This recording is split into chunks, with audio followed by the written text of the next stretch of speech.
cayó el Meño. La Sedena lo atrapó en un operativo brutal, y lo que nadie esperaba. 3 elementos de la Guardia Nacional terminaron abatidos en pleno Autlán. ¿Qué pasó en esos minutos de terror? Aquí te lo contamos todo. El operativo arrancó a las 5:30 de la madrugada. No hubo margen para el error. Las órdenes venían directas desde la Comandancia Superior. Neutralizar a Luis Miguel Pelayo, mejor conocido como El Meño, un sujeto que durante años había logrado evadir a la justicia, moviéndose como un fantasma entre los cañaverales y los estrechos callejones de Autlán de Navarro. Pero aquella madrugada todo cambió. Más de 50 elementos se movilizaron en absoluta oscuridad, respaldados por 3 helicópteros artillados que sobrevolaban sin luces para no delatar la ofensiva. Nadie imaginaba que en cuestión de minutos la operación se convertiría en un infierno. Mientras el convoy de blindados se acercaba al rancho Las Palomas, donde los informes señalaban que se ocultaba el Meño, una unidad avanzada fue emboscada brutalmente. Los primeros disparos no se escucharon, sino que retumbaron como estallidos secos en la oscuridad, y al instante el terreno se iluminó con ráfagas que perforaban la quietud de la madrugada. 3 soldados de la Guardia Nacional, que iban al frente del convoy, fueron alcanzados por proyectiles de grueso calibre. Cayeron sin tiempo de cubrirse, arrastrados por el peso de su equipo, mientras la tierra se teñía de un rojo espeso y cálido. La respuesta fue inmediata, pero los atacantes parecían surgir de entre las sombras, como si conocieran cada rincón, cada piedra de ese terreno. El Meño no estaba solo. Sus hombres, un escuadrón de más de 20 sujetos vestidos de negro, portaban equipo táctico que no correspondía al de cualquier célula improvisada. Llevaban visores nocturnos, comunicadores codificados y fusiles de precisión, que no se consiguen en cualquier lado. Aquello no era una simple defensa, era una emboscada planeada al detalle. A pesar de la superioridad numérica de la Sedena, el terreno jugaba en contra y la moral comenzó a flaquear cuando los disparos no cesaban y las bajas se acumulaban en cuestión de segundos. En el centro de la refriega, un comandante del grupo especial gritaba instrucciones mientras arrastraba a uno de sus hombres, que había perdido la movilidad de las piernas tras recibir un impacto en la cadera. No había tiempo para auxilios ni evacuaciones. Los gritos de dolor se mezclaban con el silbido sordo de las balas que pasaban rozando los cascos. Las órdenes eran frías y claras: avanzar sin detenerse. Pero cada paso que daban parecía arrastrarlos más profundo en un terreno controlado por un enemigo que lo tenía todo planeado. Minutos después, la artillería pesada se hizo sentir. Uno de los helicópteros descendió lo suficiente para abrir fuego con sus cañones laterales. Las ráfagas barrieron el suelo como si fueran cuchillas invisibles, derribando cercas, troncos y a todo aquel que se moviera.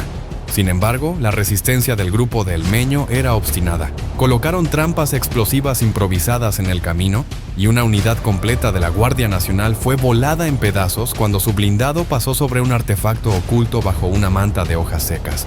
El estruendo fue tal que reventó los tímpanos de quienes estaban a menos de 20 metros, dejando un eco grave y una nube densa de polvo y humo. En la confusión, el Meño logró escapar del perímetro inicial, pero no llegó lejos. Drones de reconocimiento lo localizaron cerca de un viejo almacén de caña, donde intentaba burlar el cerco con ayuda de 2 de sus hombres más cercanos. Ahí comenzó el verdadero horror. Las fuerzas especiales de la Sedena no tuvieron contemplaciones. Lo despojaron de su equipo, lo obligaron a arrastrarse por el lodo, mientras sus hombres eran reducidos, humillados y sometidos con una violencia meticulosa. Las cámaras corporales captaron cada instante. El Meño siendo golpeado con la culata de los rifles, sus manos torcidas en posiciones imposibles mientras le colocaban las esposas. Mientras tanto, el resto del terreno seguía siendo una zona de guerra. Cadáveres cubiertos con lonas improvisadas, heridos arrastrándose hacia puntos de extracción, gritos de órdenes incomprensibles y el sonido metálico de los cargadores siendo recargados una y otra vez. Nadie podía bajar la guardia. Un francotirador oculto en lo alto de un silo viejo alcanzó a abatir a un sargento mientras intentaba recuperar el equipo de un compañero caído. La bala atravesó el chaleco táctico sin dificultad y el cuerpo se desplomó pesadamente sobre el polvo caliente en un silencio que contrastaba brutalmente con el caos alrededor. Horas después, el perímetro fue asegurado, pero el precio había sido alto. Más de 15 lesionados graves, 3 muertos confirmados de la Guardia Nacional y un helicóptero obligado a realizar un aterrizaje forzoso tras recibir impactos en el rotor principal. El Meño fue trasladado en un convoy blindado, esposado de pies y manos, cubierto de tierra y con el rostro hinchado, tras horas de interrogatorio en el terreno antes de ser enviado a la base militar. En el transcurso de la tarde, la tensión no disminuyó. Una facción leal a El Meño bloqueó los accesos principales de Autlán, colocando vehículos incendiados como barricadas improvisadas. Se reportaron disparos aislados y los comercios cerraron sus cortinas metálicas mientras las calles quedaban desiertas. Un dron de reconocimiento identificó movimientos extraños en un edificio abandonado, donde se presume se refugiaban los últimos hombres de confianza de Pelayo. Durante la noche, las fuerzas especiales organizaron una segunda redada, esta vez sin margen para la negociación. Explosiones controladas reventaron las entradas del edificio, y lo que encontraron dentro fue un escenario dantesco. Hombres maniatados y vendados, algunos presentaban signos de haber sido castigados por sus propios compañeros antes de la llegada del ejército. Otros mostraban tatuajes de lealtad al cártel de Pelayo, marcados a fuego en sus brazos, señal de que la disciplina interna era tan brutal como la que ejercían sobre el exterior. Ya de madrugada, se confirmó la destrucción de varios campamentos improvisados en los cerros cercanos, donde se localizó polvo blanco oculto en costales, junto con armas largas y municiones de uso exclusivo de las Fuerzas Armadas. El hallazgo reafirmaba que El Meño había contado con una red logística compleja que le permitió operar durante años sin que nadie pudiera detenerlo, hasta ahora. Mientras los helicópteros evacuaban a los últimos heridos, en las radios militares se escuchaba un silencio tenso. Sabían que la caída de El Meño desataría represalias y que la zona seguiría siendo un campo minado de lealtades divididas. Los habitantes de Autlán murmuraban en las calles desiertas mientras los convoyes recorrían las avenidas principales, armados hasta los dientes, sin bajar la mirada. La orden era clara: no ceder terreno. Los informes finales de la jornada indicaron que más de 4 viviendas resultaron destruidas en el enfrentamiento y familias completas fueron evacuadas temporalmente, mientras las autoridades buscaban contener el miedo que seguía creciendo con el paso de las horas. Los rumores de nuevos brotes de violencia no tardaron en circular, y aunque el gobierno aseguró que la situación estaba bajo control, los rostros de los soldados cubiertos de polvo, sudor y sangre contaban otra historia. El Meño permanece bajo custodia extrema, aislado, sin contacto con el exterior. Pero todos en Autlán saben que esto no ha terminado. El eco de los disparos aún resuena en las laderas, y la sombra del terror sigue viva, esperando el momento justo para volver a estallar. El estruendo comenzó pasadas las 7 de la mañana. Aunque el operativo que había culminado con la captura de Luis Manuel Pelayo, alias El Meño, parecía haber devuelto un respiro tenso al municipio de Autlán, la aparente calma fue solo el preludio de una respuesta salvaje. Los primeros reportes llegaron desde Casimiro Castillo, donde un convoy de 3 vehículos blindados irrumpió en la carretera Federal 80, bloqueando el paso con camiones incendiados, cuyos conductores habían sido obligados a descender en plena marcha, bajo amenazas frías y sin titubeos. El humo negro comenzó a cubrir el cielo, como una señal inequívoca de que la represalia había comenzado. No pasaron ni 15 minutos antes de que el caos se extendiera hasta Villa Purificación. Camionetas sin placas, modificadas con blindaje artesanal, recorrían las calles principales, disparando ráfagas al aire, mientras grupos de hombres encapuchados levantaban barricadas improvisadas usando tractocamiones atravesados de lado a lado en los accesos estratégicos del municipio. Los pobladores fueron forzados a encerrarse en sus viviendas, mientras los estruendos metálicos de los disparos resonaban sin cesar, rebotando contra las fachadas de adobe y las láminas oxidadas que servían de techos en los barrios periféricos.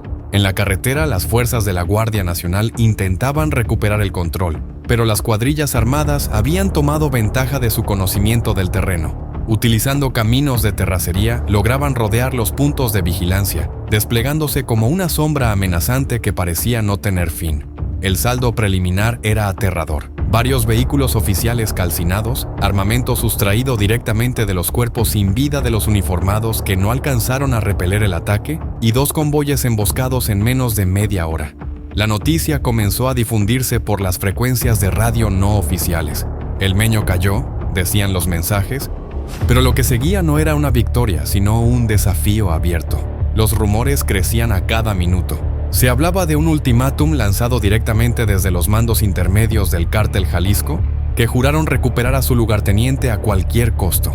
El mensaje fue transmitido en videos cortos que circularon entre los teléfonos de los habitantes de Autlán y sus alrededores, mostrando imágenes crudas de vehículos en llamas y soldados sometidos en el suelo, con las manos atadas y los ojos cubiertos. Mientras tanto, el ejército mexicano reforzaba sus posiciones en la base militar de El Grullo. Más de 100 efectivos fueron desplegados, mientras 3 aeronaves tácticas permanecían en vuelo constante, realizando patrullajes sobre las zonas más conflictivas.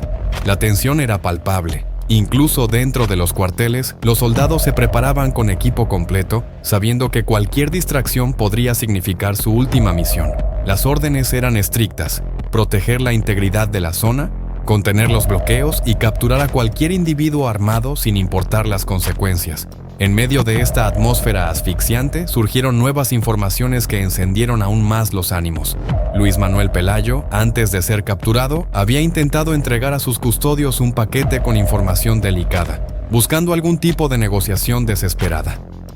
Se decía que eran documentos que confirmaban la identidad de al menos 3 mandos policiales en la región, quienes habrían brindado protección al grupo delictivo en años recientes. La información fue filtrada a través de un medio digital, desatando un linchamiento mediático contra los funcionarios involucrados, que fueron resguardados por fuerzas federales para evitar ataques directos. Esa tarde, cuando el sol comenzaba a caer detrás de las montañas, los enfrentamientos se intensificaron.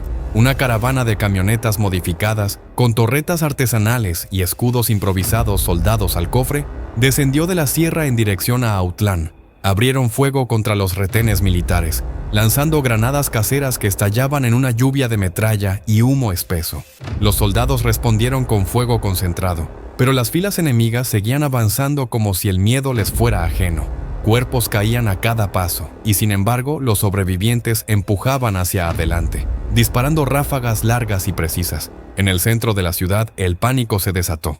Los comercios cerraron abruptamente y las familias se refugiaron donde pudieron, mientras el eco de los disparos llegaba hasta los últimos rincones. Un autobús escolar quedó atrapado entre 2 barricadas, y los niños que viajaban dentro fueron rescatados por elementos del ejército que, sin dudar, se lanzaron a la línea de fuego para protegerlos. Uno de los soldados, herido en el hombro, cargó a un menor en brazos mientras sangraba sin detenerse, negándose a soltar el arma hasta que estuvieron a salvo detrás de los muros de un taller mecánico. Las horas pasaban y las bajas aumentaban. Se reportaron al menos 5 enfrentamientos simultáneos en la zona sur de Jalisco, con saldo preliminar de múltiples heridos entre las fuerzas federales y la confirmación de al menos 2 vehículos oficiales robados por los agresores. La carretera federal 80 se convirtió en un campo de batalla improvisado, cubierta de escombros, restos de llantas calcinadas y fragmentos de metal retorcido que marcaban el paso de los enfrentamientos. Mientras tanto, el Meño, bajo una estricta vigilancia, era trasladado en un convoy de 5 unidades blindadas hacia un penal de máxima seguridad. Encadenado de pies y manos, la mirada perdida y el rostro cubierto de moretones, no pronunció palabra alguna durante el trayecto, pero sus ojos parecían arder con un fuego frío, como si supiera que lo peor apenas comenzaba. Los escoltas del convoy estaban en alerta máxima, sabiendo que cualquier descuido podía significar una emboscada inminente. A medida que la noche avanzaba, los cielos de Autlán se iluminaban con el destello de disparos lejanos, y los rumores de nuevas incursiones crecían. Una unidad de inteligencia interceptó mensajes codificados indicando que se preparaba un nuevo ataque en Villa Purificación, esta vez con armamento más sofisticado. Se hablaba de fusiles antimaterial, de granadas de fabricación casera mejoradas y hasta lanzadores de proyectiles capaces de penetrar blindaje militar. A las 2 de la mañana, un convoy federal fue emboscado en un tramo oscuro de la carretera cuando una trampa explosiva los hizo volcar fuera del asfalto. Los sobrevivientes fueron rodeados en cuestión de minutos, despojados de sus equipos, obligados a arrodillarse en el lodo mientras sus captores los filmaban, mostrando los rostros cubiertos de sudor y temor de quienes, minutos antes, patrullaban con autoridad. La humillación fue absoluta, y los videos comenzaron a circular antes del amanecer, como un mensaje brutal para las fuerzas que todavía resistían. Los mandos militares, conscientes de la gravedad del asunto, solicitaron refuerzos adicionales desde otras regiones. Un contingente de fuerzas especiales arribó desde la capital al amanecer, trayendo consigo equipamiento de última generación y la orden directa de recuperar el control a cualquier costo. El despliegue fue rápido y letal. Drones de combate sobrevolaron los puntos calientes y los ataques quirúrgicos comenzaron a devastar las posiciones enemigas, sin dejarles oportunidad de reagruparse. Sin embargo, la incertidumbre seguía. Los líderes restantes del grupo delictivo juraron continuar la guerra y los habitantes de Jalisco lo sabían. Las calles permanecieron vacías durante días y los ecos de los disparos siguieron resonando en la memoria de quienes vivieron el terror de aquella jornada, en la que un solo hombre cayó. Pero la sombra de su nombre desató una tormenta de violencia que aún no termina. Luis Manuel Pelayo, conocido como El Meño, fue finalmente ingresado en la madrugada a un penal blindado en el norte del país. Pero los rumores insisten en que su caída solo es el principio y que la batalla por el control de Jalisco apenas comienza. Mientras la madrugada se diluía en una niebla espesa y cargada de pólvora, los operativos continuaban con una precisión quirúrgica y un sigilo implacable. El eco de los disparos aún retumbaba en los cerros cuando, en una maniobra relámpago, fue capturado Juan Carlos Valencia González, un hombre que durante años solo era murmurado en códigos entre los mandos más altos del Cártel Jalisco y que ahora aparecía en los informes de inteligencia con una alarma en rojo. Su detención no fue una casualidad ni producto de un simple rastreo, sino el desenlace de una cacería orquestada desde los despachos más oscuros de la inteligencia militar, y que tuvo su punto de quiebre hace apenas unas horas. Desde el momento en que fue asegurado, las versiones comenzaron a circular con un tinte sombrío. Se hablaba de que Juan Carlos, sabedor de que su tiempo se agotaba, había recurrido a medidas extremas para borrar sus huellas. Según documentos filtrados del hackeo a la Sedena en el 2021, se había sometido a una serie de procedimientos quirúrgicos brutales.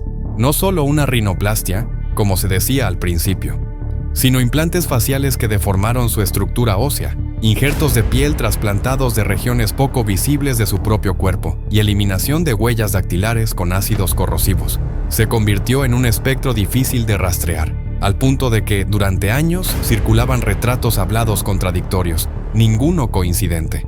El operativo que culminó en su captura comenzó en un lujoso rancho a las afueras de Villa Purificación, propiedad registrada bajo el nombre de una sociedad minera, Minera Purificación SSB, que en apariencia se dedicaba a la extracción legal de hierro. Sin embargo, lo que encontraron los agentes federales fue un complejo subterráneo, pasadizos tallados directamente en la roca, donde operaba un centro clandestino de almacenamiento y procesamiento de mineral, sustraído en operaciones encubiertas de saqueo.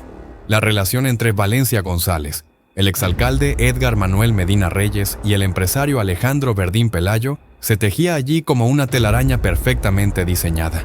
Durante el cateo, los agentes federales descubrieron que el mineral robado era trasladado en contenedores modificados, los cuales simulaban llevar escombro, pero en su interior ocultaban hierro de alta pureza, destinado a salir por los puertos controlados en Manzanillo. La complicidad entre las autoridades locales y la estructura criminal era descarada.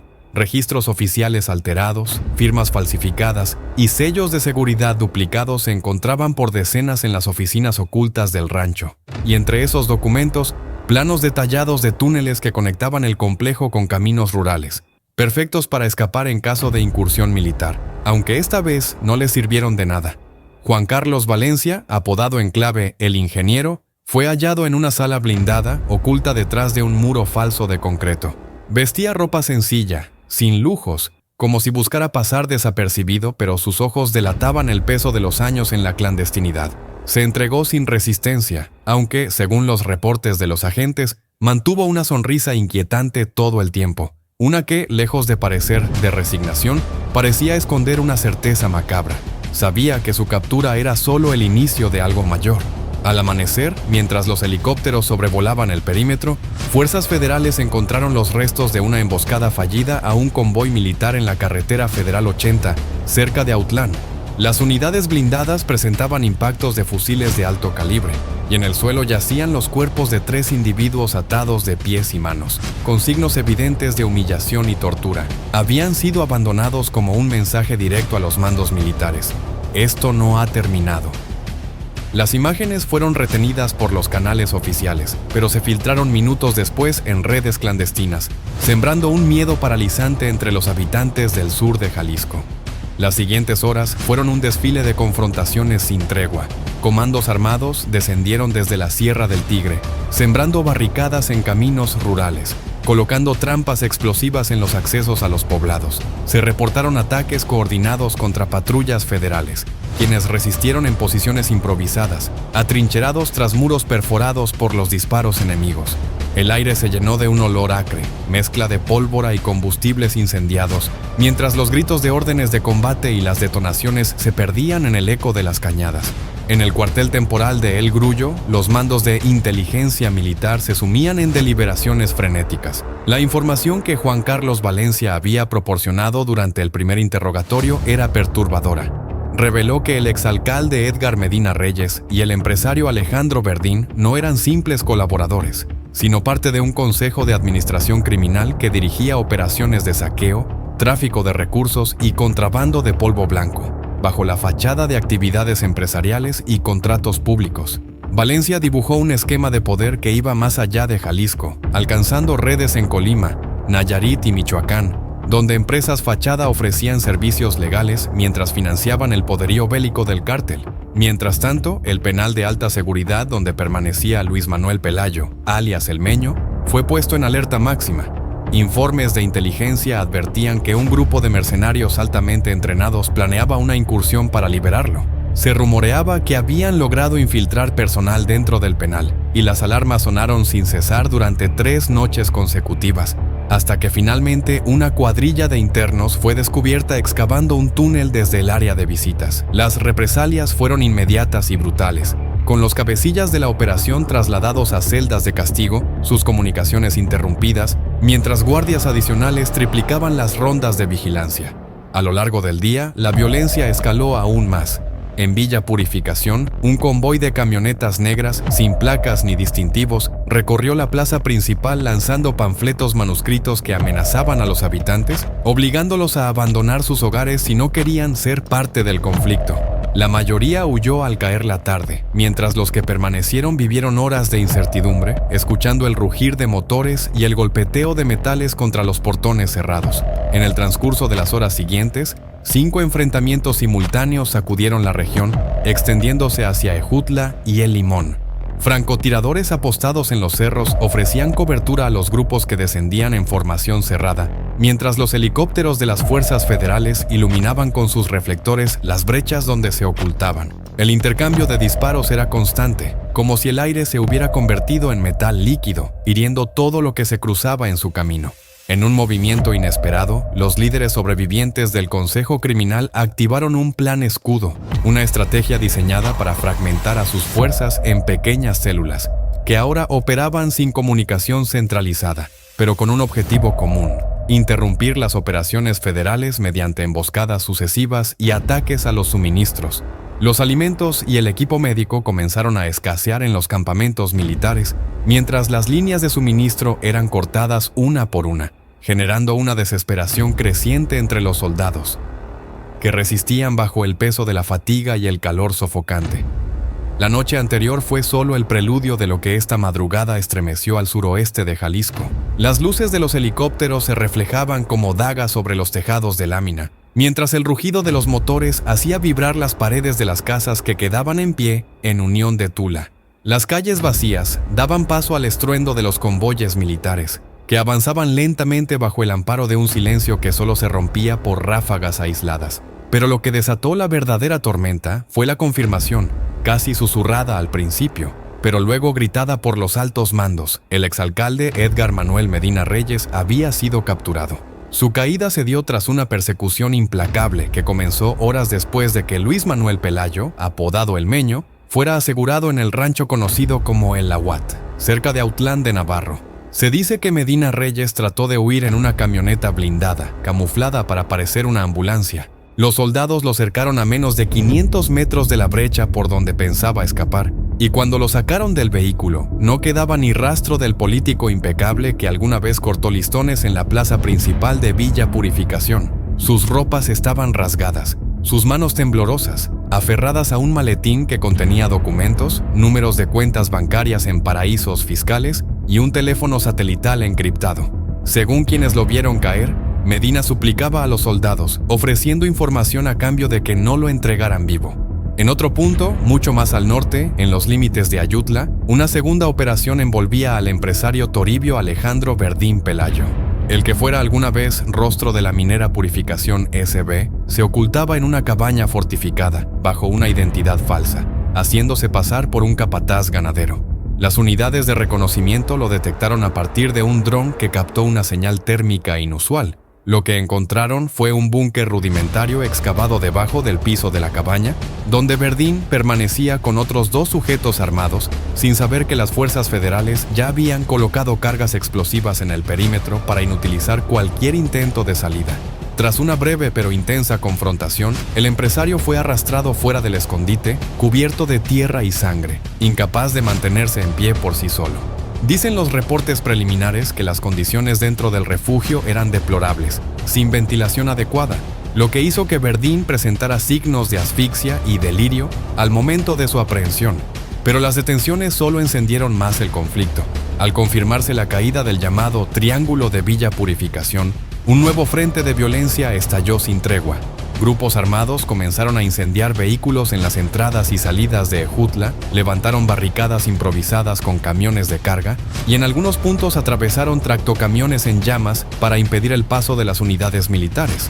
Hubo al menos 5 narcobloqueos confirmados, aunque testigos locales aseguran que la cifra real es mucho mayor y que los enfrentamientos se extendieron a rancherías y caminos secundarios, donde los pobladores se vieron obligados a refugiarse bajo sus propias camas mientras el estruendo de los fusiles no cesaba. En las primeras horas de esta mañana, las fuerzas federales confirmaron la muerte de 3 elementos de la Guardia Militar, caídos en un embate coordinado en la entrada norte de Autlán. Sus cuerpos fueron localizados junto a sus unidades, que presentaban impactos de lanzagranadas y metralla, sus rostros desfigurados por el calor de las explosiones. Un mensaje brutal que fue difundido en grabaciones clandestinas minutos después en canales cifrados. El terror se extendió como pólvora encendida, con familias enteras abandonando sus hogares en caravana hacia zonas consideradas neutrales por los locales, aunque la certeza de seguridad era tan frágil como el silencio después de una detonación. En el transcurso del día, la tensión no hizo más que incrementarse. Se reportaron disparos en las cercanías de El Grullo, donde un convoy militar fue emboscado por al menos 15 hombres armados, quienes utilizaron tácticas de guerrilla para dispersarse en los matorrales una vez terminado el ataque. Las fuerzas castrenses solo pudieron recuperar restos de armamento y vestigios de las posiciones desde donde habían sido atacados, mientras el terreno quedaba salpicado de casquillos y huellas desordenadas en el lodo.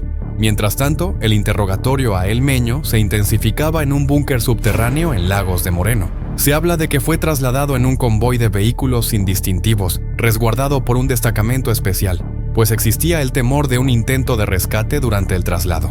Los mandos que supervisaron la captura afirmaron que El Meño permaneció desafiante, aunque en su mirada se notaba un destello quebrado de quien sabe que el tiempo corre en su contra. Las grabaciones del interrogatorio, hasta ahora sin divulgar, muestran momentos en los que la respiración del detenido se entrecorta, producto de la presión psicológica impuesta por los agentes. Y en el otro extremo del estado, los últimos focos de resistencia criminal preparaban un contraataque. El Consejo Remanente de Operadores Financieros de la organización criminal ordenó la destrucción sistemática de toda la documentación sensible que quedaba en los despachos legales usados como fachada en Tepatitlán. Las fogatas improvisadas fueron vistas desde las azoteas vecinas, donde empleados aún en pánico escapaban sin mirar atrás. Los papeles ardían en llamas naranjas que se mezclaban con el gris de la madrugada, un último intento desesperado de borrar los rastros de una estructura de poder que parecía desmoronarse. En los minutos posteriores, los mandos militares informaron la activación de la operación Filo de Acero, un protocolo que hasta hace poco se creía reservado para conflictos de alta intensidad en la frontera norte. Esto implicaba el cierre total de rutas comerciales secundarias y el despliegue de unidades blindadas en accesos estratégicos, así como la instalación de sistemas de inhibición de comunicaciones en un radio de 40 kilómetros alrededor de los puntos de conflicto. Se espera que las siguientes jornadas sean decisivas. La última actualización sugiere que un nuevo frente de violencia podría abrirse en Tomatlán y La Huerta, donde los últimos grupos armados resisten como bestias acorraladas, sabiendo que las fuerzas especiales se acercan sin intención de negociar. El conflicto ha alcanzado un punto en el que cada enfrentamiento deja más que solo destrucción física, deja la marca de una guerra que ha devorado el alma de los hombres que la libran, tanto de un lado como del otro.